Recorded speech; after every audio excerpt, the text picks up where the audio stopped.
What's up everyone, and welcome back to the MMA Zone. Today, let's get started with Aljamain Sterling discusses health ahead of potential UFC 292 title defense. UFC bantamweight champion Aljamain Sterling had just a moment to enjoy his massive UFC 288 win over Henry Cejudo when bantamweight #1 contender Sugar Sean O'Malley was brought into the octagon for a stare-down. Face-off had been months in the making. Following O'Malley's controversial UFC 280 win over Peter Yan, he was named the division's #1 contender.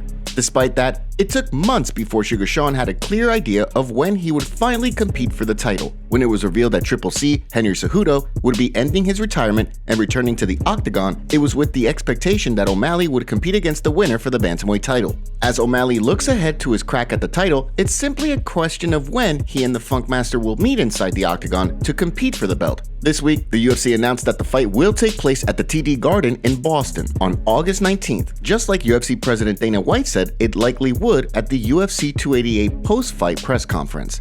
Although the UFC has already announced the fight, from the sounds of things, Sterling has yet to formally sign a contract. As he revealed in a recent video for his YouTube channel, he's verbally agreed to the fight. However, he needs to make sure that his body also agrees. As he revealed, he's still dealing with some lingering injuries from his clash with Henry Cejudo. With another MRI on the horizon for his bicep, the Funk Master wants to make a quick turnaround if possible, but needs to see how he's feeling. While referencing the reported fight between Manel Kape and Deiveson Figueiredo that fell apart due to the former flyweight champ's eye injury, Sterling weighed in on his status for UFC 292, stating, "And then I have to test my bicep again to see, because I definitely feel like I tweaked it a bit in the fight, but it held up, so even flexing right now hurts, so I don't know. We'll see." So you guys have this inside scoop. I'm gonna try to make this happen.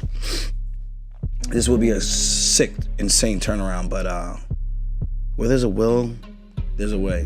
Should the fight wind up getting finalized, Sterling would return in less than 12 weeks, meaning that he'd have to get back into camp sooner rather than later, given how much weight he has to cut to make the 135-pound championship limit.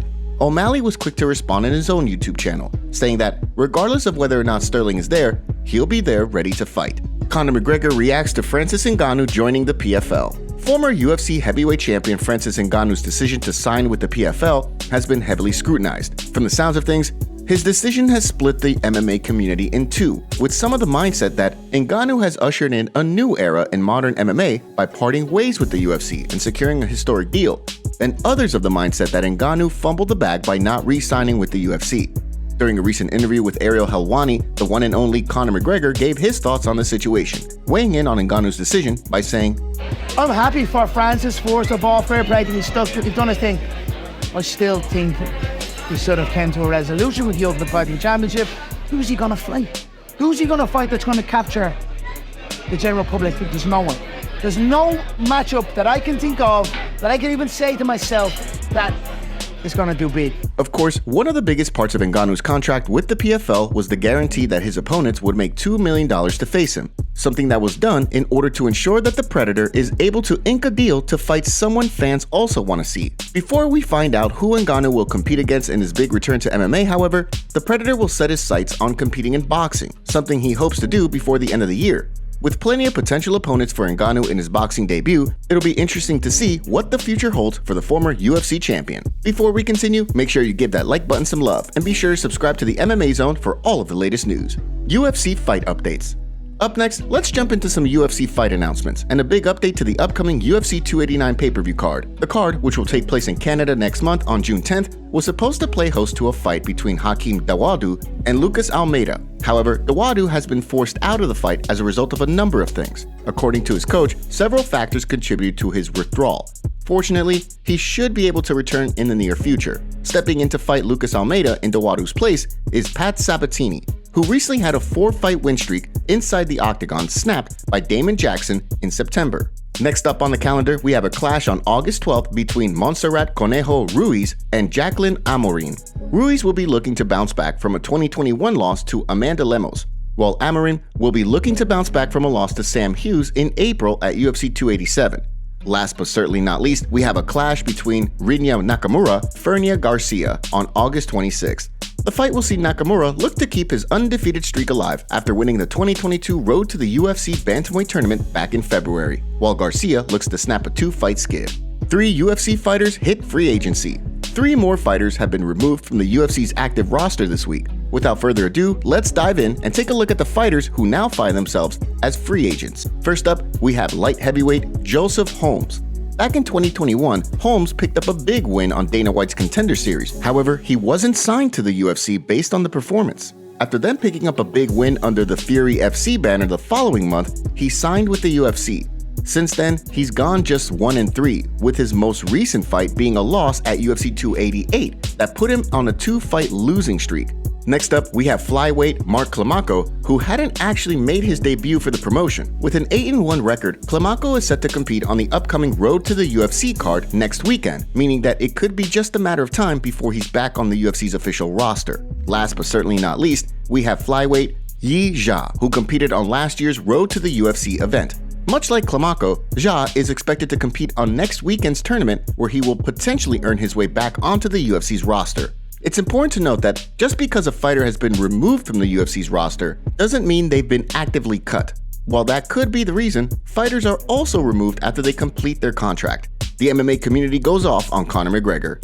Conor McGregor has landed himself in hot water with the boxing community and the MMA community after the former 2-division UFC champion claimed that he could beat Canelo Alvarez in a boxing match. During a recent interview, McGregor weighed in on a potential boxing match against Canelo Alvarez, saying that he's noticed the pound-for-pound king struggled against southpaws like John Ryder and Billy Joe Saunders.